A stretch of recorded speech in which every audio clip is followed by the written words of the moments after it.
Azaina salve pe kunatenda pa malamuti atikaenda Kinshasa. Ce n'est pas de ma faute. Akina kopela munga ngaje no pa kwa kuna na yoma ndiko na leo sala kuitekenda. Non, c'est pas mon rôle. Ce n'est pas mon rôle. Si bakotia bakakambo ya lokuta, mensonge, intoxicateur na kata na moto ya bakata ba intellectuel chrétien. Sala makambo ya nzambe, ongisa bakristo bakoma na motema malamu, musala na yakwata.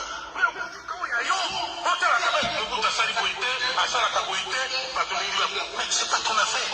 Ce qu'on a eu, c'est ça fait surtout long à la makambo. Ce qu'on nous sala mabuta c'est pour ça la tête. Tout le monde va être avec la mienne. Tant qu'on a suivi beaucoup de ma bakote. Est-ce qu'Isabelle, non seulement de se réunir en conférence à Kinshasa, il est là, tout bon parce qu'il circule librement, il prêche librement, mais qu'on ne me raconte pas des histoires. Voilà tout. Intellectuel chrétien, qui n'est pas chrétien. Oui, mais mon a la chrétien.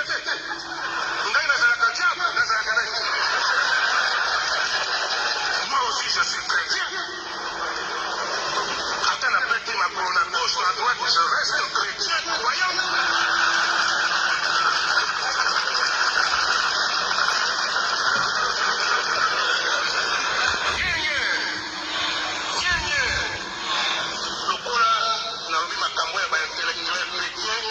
Nazali kokoma pe na makambo mosusu oyo ekobebisela biso mboka makambo ya basaki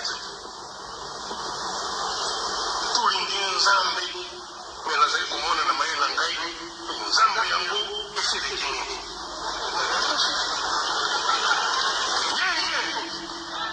je ne vous cache pas la vérité je ne vois plus clair esikowana. Bonjour la bande de Kota, moi je la montre comme à moi 10 comme ça, Nazo Banda. Voilà.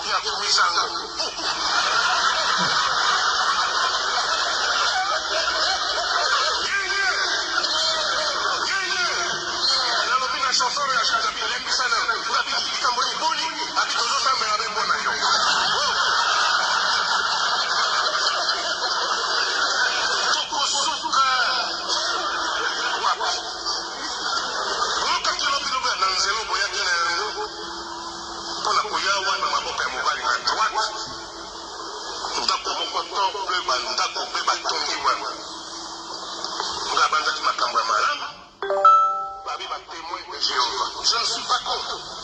Si j'étais contre, mais la personne qui autorisation va ça à bloc.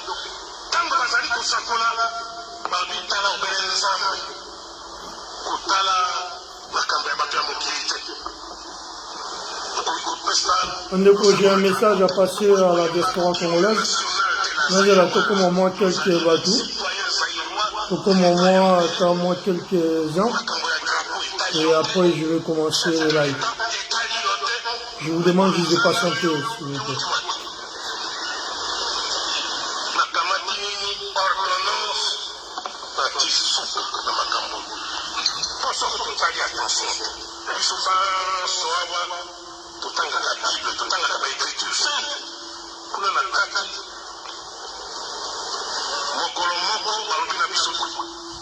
Jésus qui s'adressait aux pharisiens, à tous les bancs,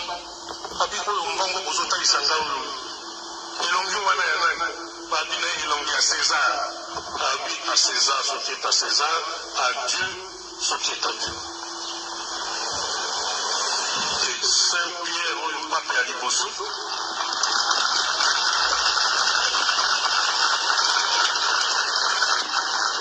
Saint-Pierre, au pape à Liboso,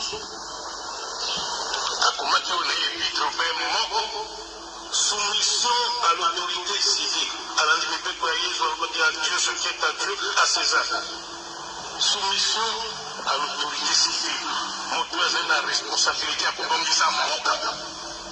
moto oyo akopetapeta motu lelo makulu na nzela abongisa lelo mwinda ezangi atia mai ya malamu te abongisa moto wana yokenda koloba kopesa mbote te drapo ya mboka yo etali yo te makambo nonga nzambe eza moko wana autindewa oyo balakisaka biso ndenge yoyi nango ndenge mpe kangama termine na koyoka biso makambo oyo na maimai te yeye okokuma na chef ya région mosusu okokuta un commerçant faillite elingi koloba asali commerce akomi na faillite ntongo etani akomi na sotane ya bamonseigneur boto ya motane ekoti ndengemo ya motane na motu oyo okotuna na gouvernement je le connais azalaka moto ya baboyeboye na boyabe ya ye waya lelo azali monseigneur ase aumeli na kati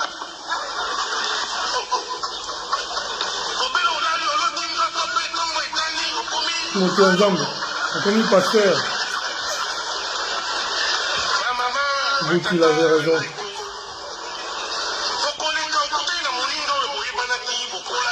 Otete qui m'en fume, pas de concert. Toujours veillé.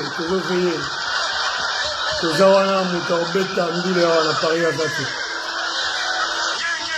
Qui m'en fume le coach Chideno.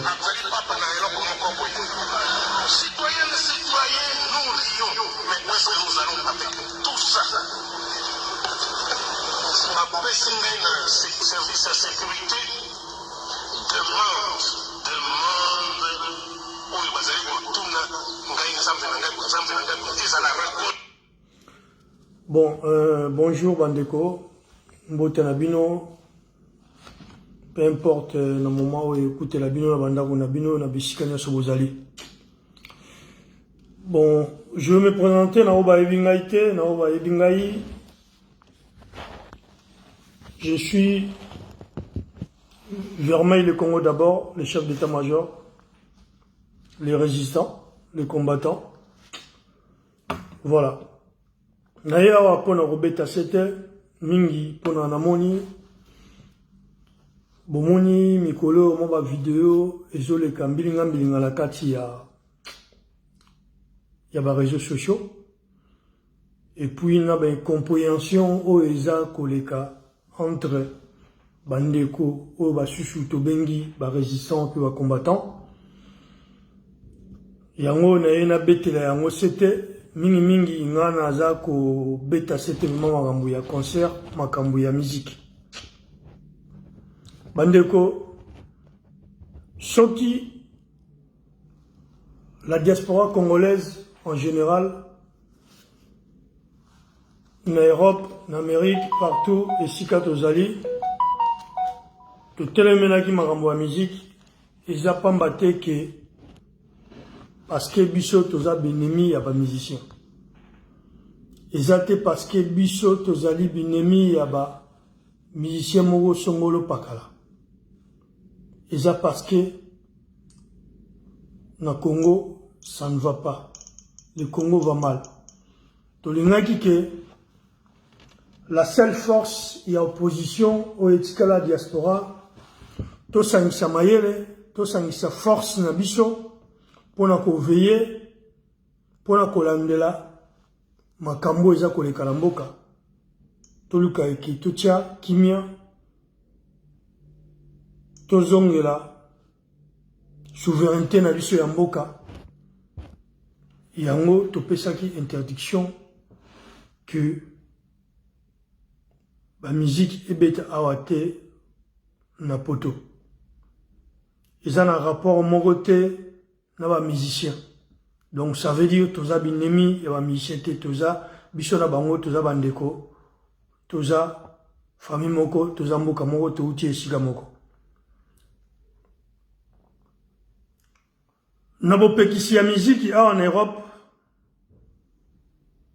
tozalaki na précision te donc to préciser qui te que groupe moro o bato moro songolo ba ko beta te to généraliser qui to ba que musique et beta a te pendant que nos peuples bazo souffrir pendant que la République est infiltrée pendant que les gens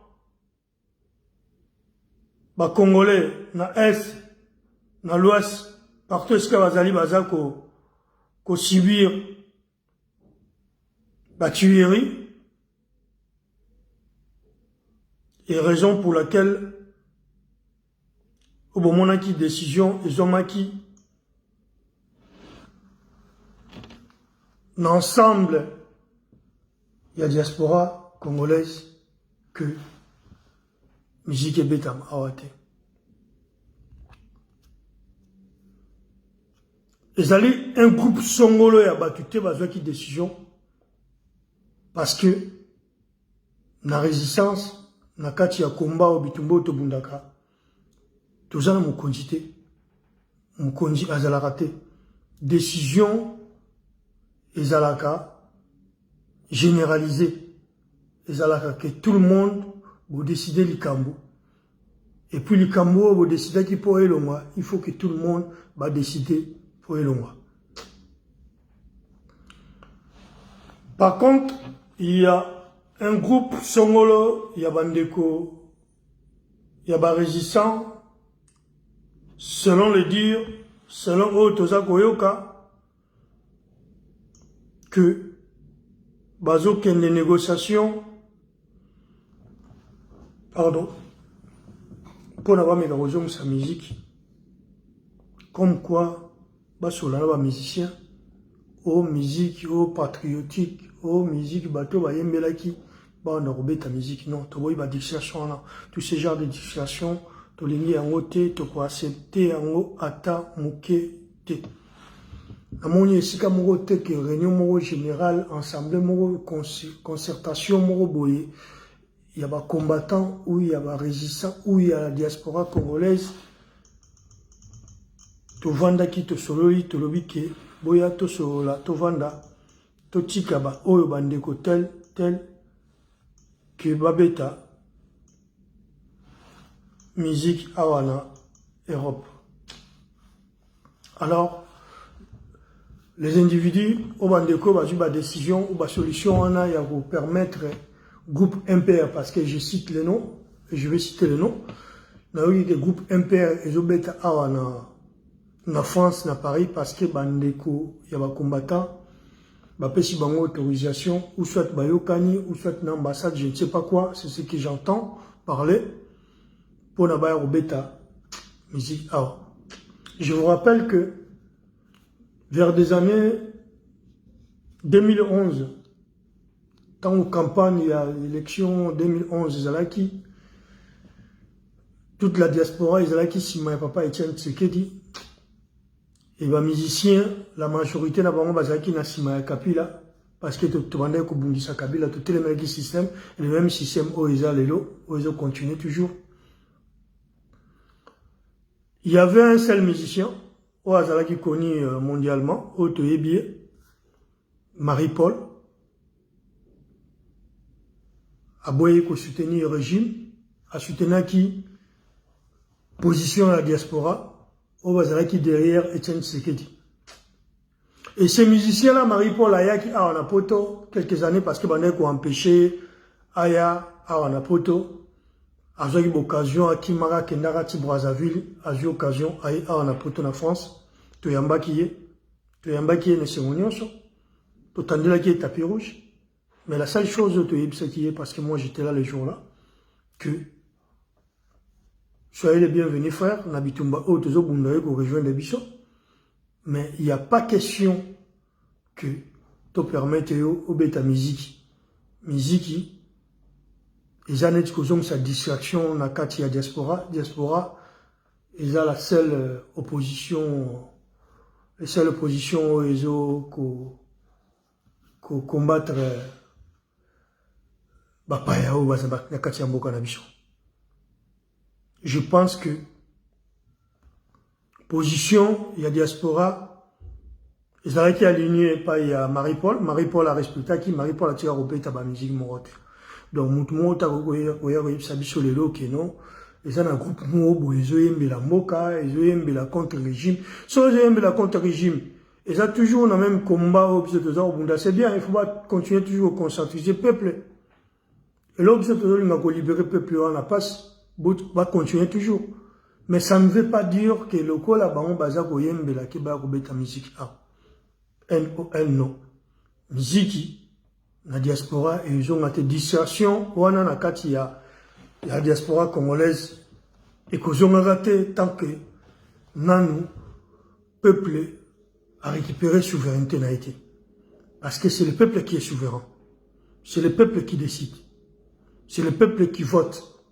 C'est le peuple qui décide nani a ko diriger mboka, nani a ko zala na mikumba ya kukumba biso na mboka na mikolo ezoya epi na baveni ezoya epi pona kosala musala kosenga esengeli kosala musala au peuple aza kosenga kolongola pasi ya peuple kotonga ba école kotonga banzela kotonga kolongola souffrance kopesa peuple musala. C'est le peuple qui décide. Mais jusque-là, dans tous les cas, tu récupères en entier. Je ne sais pas, où tu communes, l'élection, il y a un gouverneur et où tu les cas. Un groupe de gens, salim au groupe Nagongo, s'est préparé, tu voté, tu vas voter. Donc, ça n'a rien à voir avec souveraineté. Ça n'a rien à voir avec souveraineté peuplée. Tu votes, il y a un gouverneur, il y a telle personne, à telle place, c'est ce que nous ne voulons pas. C'est le genre de système que nous combattons, que nous ne voulons pas que ça continue. Et tant que ce système-là continue, on ne va pas se mettre dans la distraction. Et raison pour laquelle que toujours qu'on empêcher ma distraction. Alors, Bino Wandeko, il y a une décision que Bobengisa, ou soit tu peux permettre MPR et Beta Awa, tu le dis N-O-N non. Musique et Beta T, tu as pour empêcher Bino, tu es Sabino que nous sommes déterminés que musique et qu'ils ont raté tant que notre peuple est dans l'esclavage. Parce que beaucoup de gens,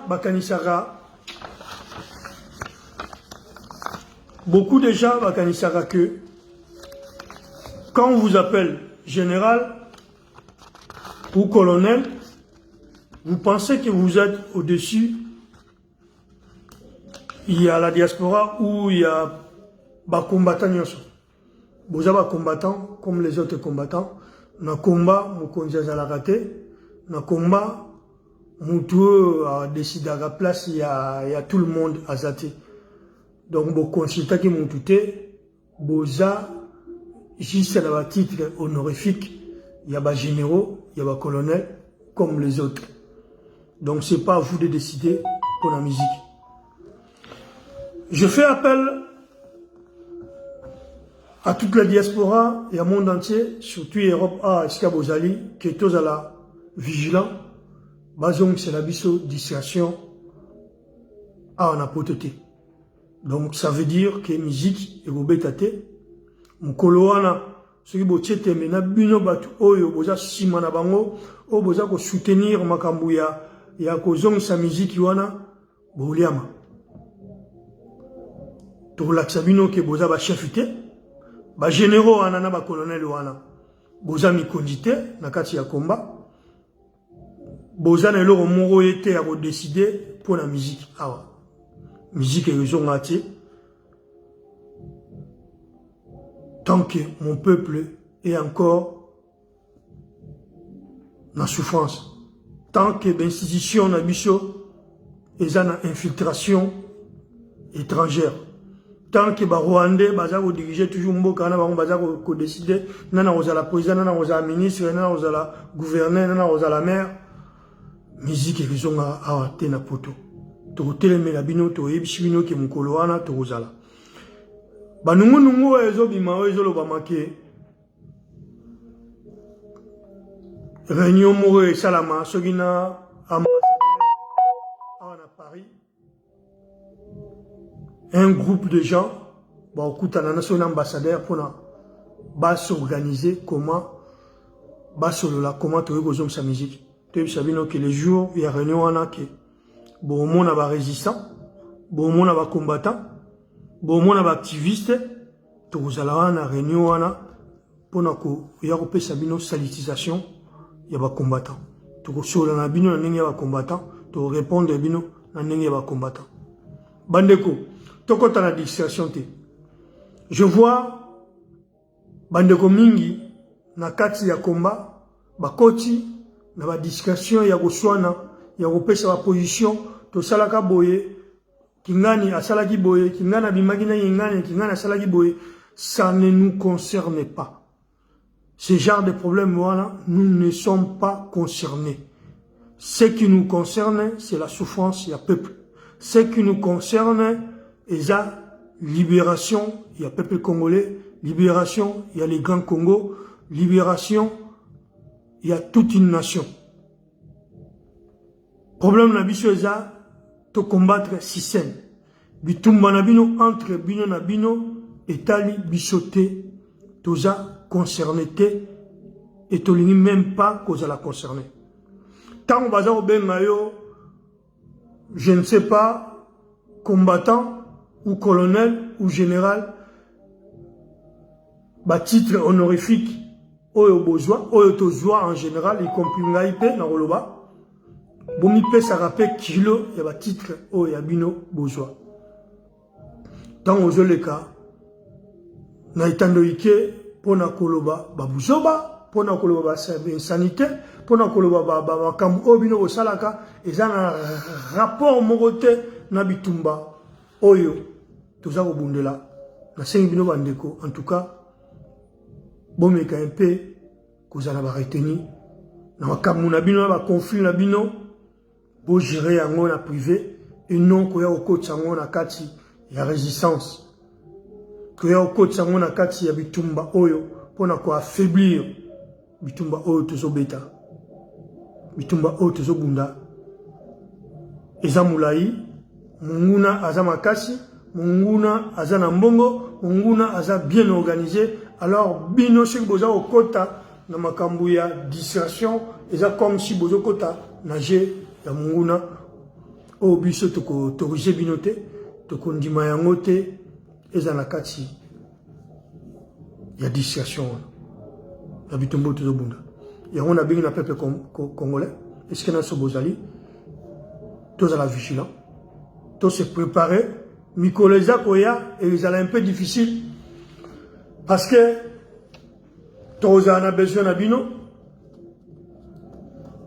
pour notre contrecarrer, makamu mingi oeza Koya.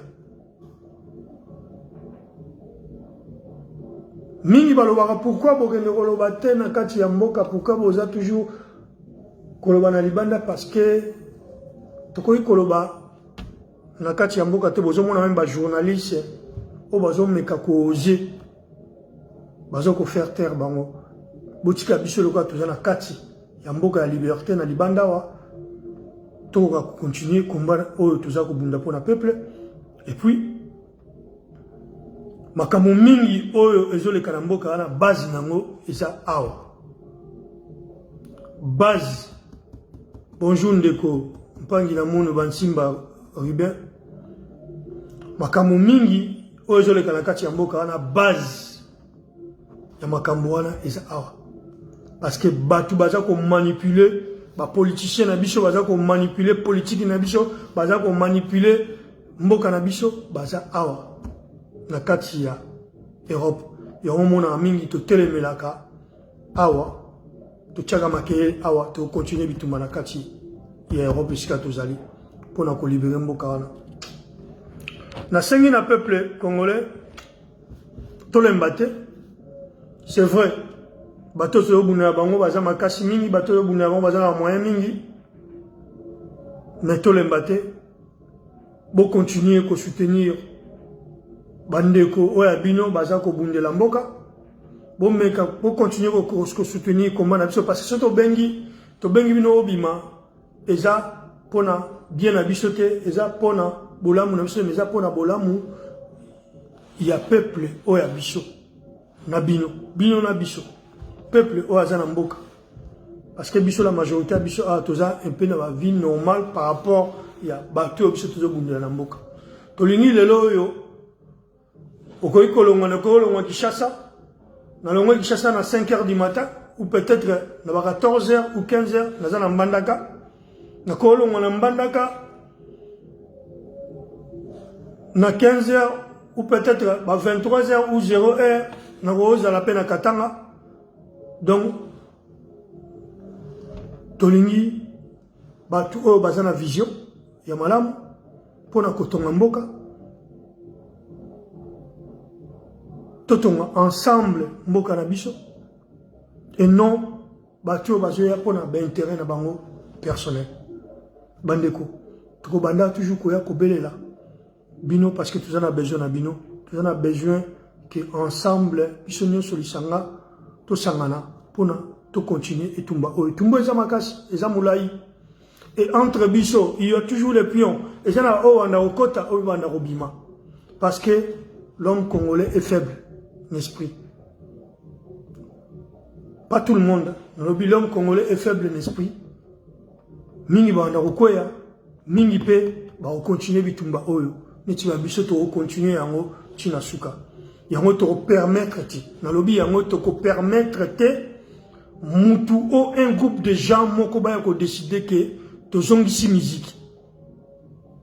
Musique et zongaka ti mukolo to sentir que peuple a zongi souverain. Donc peuple souverain, souveraineté à peuple mukolo zonga mon peuple comme ko décider nengi ezala bamboka o nengi ezala bamboka nyonso bamboka eza normal peuple mutaponaka président na ye peuple mutaponaka bato ba gouverner jusque na moment wana to senti peuple komi kolia banjele tongami bopite tongami ba classe tongami mboka ezongi normal et ben c'est dans ce moment là que peut-être makambutu et que nango normal mais tant que dans la situation je ne pense pas que Moutaroya aya ko distraire biso na mamba robina na mamba musique mukilelo se gabiso ba pays ni africain se gabiso ba pays net ba Mali tane ba on se sentir peuple malien tant a décidé ba décider au monde peuple alandi ba dirigeant mo il y a un groupe de dirigeants ba décider peuple alandi mais pas na biso ba dirigeant na biso tous sont des aventuriers. Au monde au bunda oyana kuma peuple. À un moment au monde avait marqué non, à longue il y a une lignée, à combien il y a un ennemi. Tout le monde a un exemple. Il y a bitumba IDPS, ni ceux qui pendant ceux qui ne vont pas le voir sur combien d'années on va y bambane babundi. Un certain moi na il y a papa Étienne, aïe, à combien aïe. Monsieur Munguna ya peuple congolais bako inventer biso ba mérite ba bitumba basala boy mais bazana pouvoir le mona ke bilan catastrophique et là pourquoi bon biso ko ta na situation tozonga na mama bina. Mes chers compatriotes ngana oyana nga okota na ba confia batute na oya pe ko attaquer mon doute mais na lobby toujours que mutu moko te azana pouvoir ya ko décider pour na ba combattant nyonso combattant moko te aroya pour a décider pour na musique ezonga awa na France un père arobeta te soki bani ba continuer na combat au biso zo bunda ba continuer toujours ko conscientiser peuple mais musique oke ba longo mambuya bitumba ba ya ko beta musique awa na Paris ba robeta te.